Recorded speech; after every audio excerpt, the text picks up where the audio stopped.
Hi hello ವೀಕ್ಷಕರೇ, ನಮಸ್ಕಾರ friends. ಈ ಒಂದು ನನ್ನ ಯೂಟ್ಯೂಬ್ ಚಾನಲ್ಗೆ ನಿಮಗೆ ಆತ್ಮೀಯವಾದ ಸ್ವಾಗತಗಳು.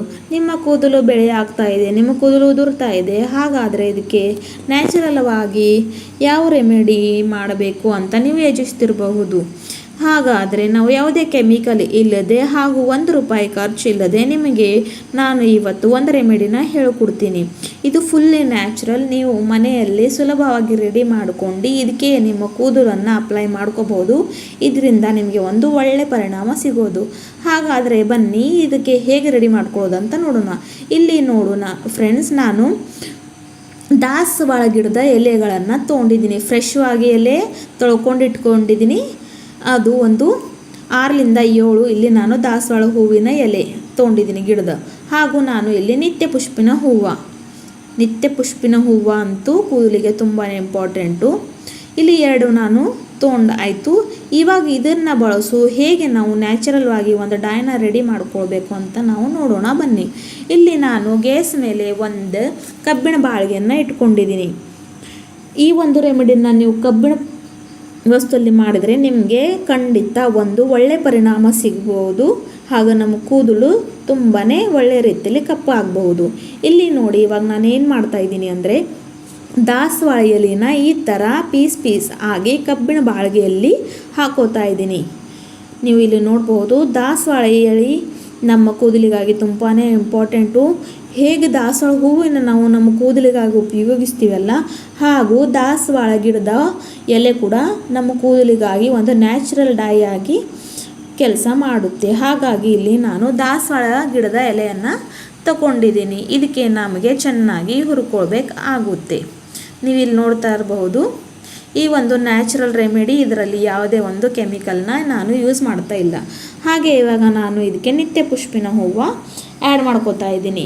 ನಿತ್ಯ ಪುಷ್ಪಿನ ಹೂವು ನಮ್ಮ ಕೂದಲಿಗಿಲ್ಲದೆ ಬ್ಲಡ್ ಶುಗರ್, ಮಧುಮೇಹ ಪ್ರಾಬ್ಲಮ್ ಯಾರಿಗಿದೆ ಅವರಿಗಂತೂ ತುಂಬಾ ಒಳ್ಳೆಯದು. ಹಾಗೂ ನಮಗೆ ಪೀರಿಯಡ್ಸ್ ಬಂದಾಗ ತುಂಬ ನೋವಾಗುತ್ತೆ ಅನ್ನುವಾಗ ನೀವು ಈ ಒಂದು ನಿತ್ಯ ಪುಷ್ಪಿನ ಹೂವಿಗೆ ಯೂಸ್ ಮಾಡ್ಕೊಂಡು ಇದನ್ನು ಒಣಗಿಸಿ ಪೌಡರ್ ಮಾಡ್ಕೊಂಡು ತಿಂದರೆ ನಿಮಗೆ ಪೀರಿಯಡ್ ಪ್ರಾಬ್ಲಮ್ ಕೂಡ ನಿಮಗೆ ಕಡಿಮೆ ಆಗ್ಬೋದು. ಹಾಗೆ ಇರ್ರೆಗ್ಯುಲರ್ ಪೀರಿಯಡ್ ಆಗಲಿ ಹಾಗೂ ಪೀರಿಯಡ್ ಬಂದಾಗ ತುಂಬ ನೋವಾಗ್ತಾ, ಸೊಂಟ ನೋವಾಗುತ್ತೆ, ಹೊಟ್ಟೆ ನೋವಾಗುತ್ತೆ, ಆವಾಗ ನೀವು ಈ ಥರ ನಿತ್ಯ ಪುಷ್ಪಿನ ಹೂವನ್ನು ಯೂಸ್ ಮಾಡಿಕೊಂಡು ಅದನ್ನು ತಡಿಬಹುದು. ನಿತ್ಯ ಪುಷ್ಪಿನ ಹೂವಿನಲ್ಲಿ ಸಾಕಷ್ಟು ಆಯುರ್ವೇದಿಕ ಬೆನಿಫಿಟ್ ಇದೆ. ಅದು ನಮ್ಮ ಒಂದೊಂದು ಶರೀರದಲ್ಲಿ ಒಳ್ಳೆಯ ರೀತಿಯಲ್ಲಿ ಒಂದೊಂದು ಥರ ಕಾರ್ಯ ಮಾಡಿ ನಮಗೆ ಹೆಲ್ಪ್ ಮಾಡುತ್ತೆ. ಹಾಗಾಗಿ ನಿತ್ಯ ಪುಷ್ಪಿನ ಹೂವು ನಮ್ಮ ಕೂದಲಿಗಾಗೂ ಕೂಡ ಒಂದು ತುಂಬ ಇಂಪಾರ್ಟೆಂಟ್ ವಸ್ತು ಆಗಿರುತ್ತೆ. ಹಾಗೆ ನಾನು ಇಲ್ಲಿ ಕರಿಬೇವು ಕೂಡ ಆ್ಯಡ್ ಮಾಡ್ಕೋತಾ ಇದ್ದೀನಿ.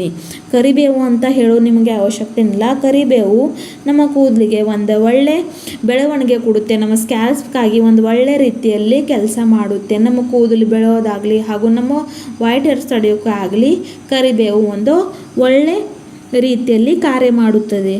ಹಾಗೂ ಇವಾಗ ನನ್ನ ಈ 3 ಪದಾರ್ಥಗಳನ್ನು ಒಳ್ಳೆ ರೀತಿಯಲ್ಲಿ ಹುರ್ಕೋಬೇಕು. ಯಾವಾಗಿನ ತನಕ ಇದು ಕಲರ್ ಚೇಂಜ್ ಆಗೋದಿಲ್ಲ ಆ ಮಟ್ಟಿಗೆ ನಮಗೆ ಇದಕ್ಕೆ ಒಳ್ಳೆಯ ರೀತಿಯಲ್ಲಿ ಹೀಗೆ ಹುರ್ಕೋಬೇಕಾಗಿದೆ. ಈ ಥರ ನೀವು ಲೋ ಫ್ಲೇಮ್ನಲ್ಲಿ ಇದಕ್ಕೆ ಹುರ್ಕೊಂಡಿದ್ರೆ ನಿಮಗೆ ಒಂದು ಒಳ್ಳೆ ರೀತಿ ರಿಸಲ್ಟನ್ನು ಸಿಗಬಹುದು, ನೀವು ಕಾಣಬಹುದು. ನೋಡಿ, ಇಲ್ಲೇ ಯಾವುದೇ ಒಂದು ನಾನು ಕೆಮಿಕಲ್ ಯೂಸ್ ಮಾಡ್ತಾ ಇಲ್ಲ ಹಾಗೂ ಏನೂ ಇಲ್ಲ. ಇದಕ್ಕೆ ನಿಮ್ಗೆ ಒಂದು ₹0 ಖರ್ಚಿದೆ.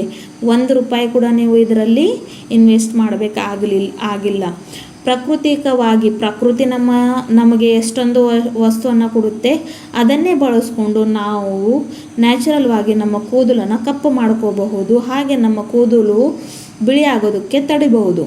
ಇಲ್ಲಿ ನೋಡಿ, ಇವಾಗ ಸ್ವಲ್ಪ ಮಟ್ಟಿಗೆ ಇದ್ರ ಕಲರ್ ಚೆನ್ನಾಗಿ ಚೇಂಜ್ ಆಗ್ತಾ ಇದೆ. ಇಲ್ಲಿ ನೋಡುತ್ತಾ ಇರಬಹುದು, ಇಲ್ಲಿ ಕಪ್ಪಗಾಗಿ ಒಂದು ನಮಗೇನು ರೆಮಿಡಿ ಬೇಕಲ್ಲ, ಅದ್ರ ಸಲುವಾಗಿ ಈ ಒಂದು 3 ವಸ್ತುಗಳು ಕಪ್ಪಾಗಲಿಕ್ಕೆ ಸ್ಟಾರ್ಟ್ ಆಗಿದ್ದಾವೆ.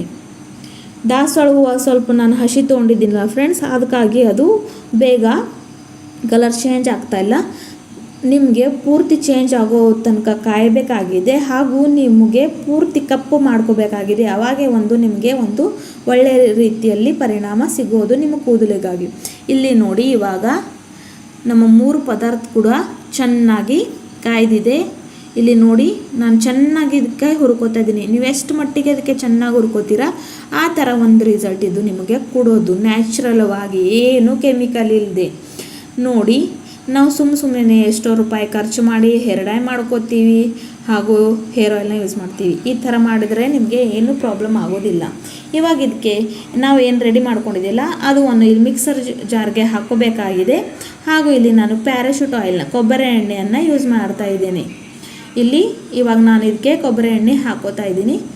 ಇಲ್ಲಿ ನೋಡಿ, ಫಸ್ಟ್ ನಿಮಗೆ ಇದಕ್ಕೆ ಹೀಗೇ ರುಬ್ಬಿಕೊಳ್ಬೇಕಾಗುತ್ತೆ.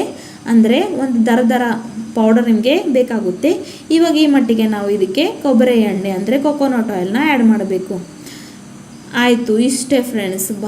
ಮತ್ತು ನಿಮಗೆ ಇದಕ್ಕೆ ಮಾಡೋಕ್ಕೆ ಏನೋ ಬೇರೆ ಪದಾರ್ಥ ಬೇಕಾಗಿಲ್ಲ. ಈ 4 ಪದಾರ್ಥ ಆಗಿದ್ದರೆ ನಿಮ್ಮ ಕೂದಲು ಬಿಳಿಯಿಂದ ಕಪ್ಪ ಆಗೋದು ನೋಡಿ. ಈ ಥರ ನೀವು ನೋಡ್ತಾ ಇರ್ಬೋದು ಎಷ್ಟು ಮಟ್ಟಿಗೆ ಚೆನ್ನಾಗಿ ಇಲ್ಲಿ ಕಲರ್ ಬರ್ತಾ ಇದೆ ಅಂತ. ಹೀಗೆ ಮಾಡ್ಕೊಳ್ಳೋದ್ರಿಂದ, ಕವರ್ ಹಚ್ಕೊಳ್ಳೋದ್ರಿಂದ ಏನಾಗುತ್ತೆ ಅಂದರೆ ಈ ಒಂದು ಪೇಸ್ಟು ಅದು ಏನು ಮಿಕ್ಸ್ ಇದೆಲ್ಲ ಅದಕ್ಕೆ ಹತ್ಕೊಳ್ಳೋಂಗಿಲ್ಲ. ಹಾಗಾಗಿ ನೀವು ಈಸಿಯಾಗಿ ಇದಕ್ಕೆ ತೆಗಿಬೋದು. ಇವಾಗ ನಾನು ಒಂದು ಜಾರಿ ತೊಗೊಂಡು ಇದಕ್ಕೆ ಸೋಸ್ಕೋತಾ ಇದ್ದೀನಿ. ಇವಾಗ ನೋಡಿ, ಒಳ್ಳೆಯ ರೀತಿಯಲ್ಲಿ ನಮಗೆ ನಮ್ಮ ಒಂದು ಡೈ ಸಿಕ್ಕಿಬಿಟ್ಟಿದೆ ನ್ಯಾಚುರಲ್ವಾಗಿ. ಇದಕ್ಕೆ ನಿಮಗೆ ಏನು ಹಾಕೋ ಇವಾಗ ಅವಶ್ಯಕತೆ ಇಲ್ಲ. ಹೀಗೆ ನೀವು ಡೈರೆಕ್ಟ್ ನಿಮ್ಮ ಕೂದಲಿಗೆ ಅಪ್ಲೈ ಮಾಡ್ಕೋಬಹುದು. ನೀವು ಫಂಕ್ಷನ್ಗೆ ಹೋಗೋದಾಗಲಿ ಅಥವಾ ಈ ಬೇಸಿಕ್ ಶೆಡ್ಯೂಲ್ ನಿಮಗೆ ಹೇರ್ ಕೇರ್ ಮಾಡ್ತಾ ಆಗ್ತಿಲ್ಲ ಅಂದರೆ ಈ ಒಂದು ರೆಮಿಡಿನ ನೀವು ಖಂಡಿತ ಟ್ರೈ ಮಾಡಬಹುದು. ಹಾಗೆ ಕೆಮಿಕಲ್ ಪದಾರ್ಥದಿಂದ ಆಗಲಿ ನಿಮ್ಮ ಕೂದಲಿಗೆ ರಕ್ಷಣೆ ಮಾಡ್ಕೊಳ್ಬಹುದು. ಒಳ್ಳೆಯ ರೀತಿಯಲ್ಲಿ ನ್ಯಾಚುರಲ್ ಆಗಿ ಈ ಒಂದು ಡೈನ ನೀವು ಹಚ್ಕೊಂಡಿದ್ರೆ ಖಂಡಿತ ನಿಮ್ಮ ಕೂದಲು ಕಪ್ಪಗಾಗಿ ಇರುತ್ತೆ ಫ್ರೆಂಡ್ಸ್.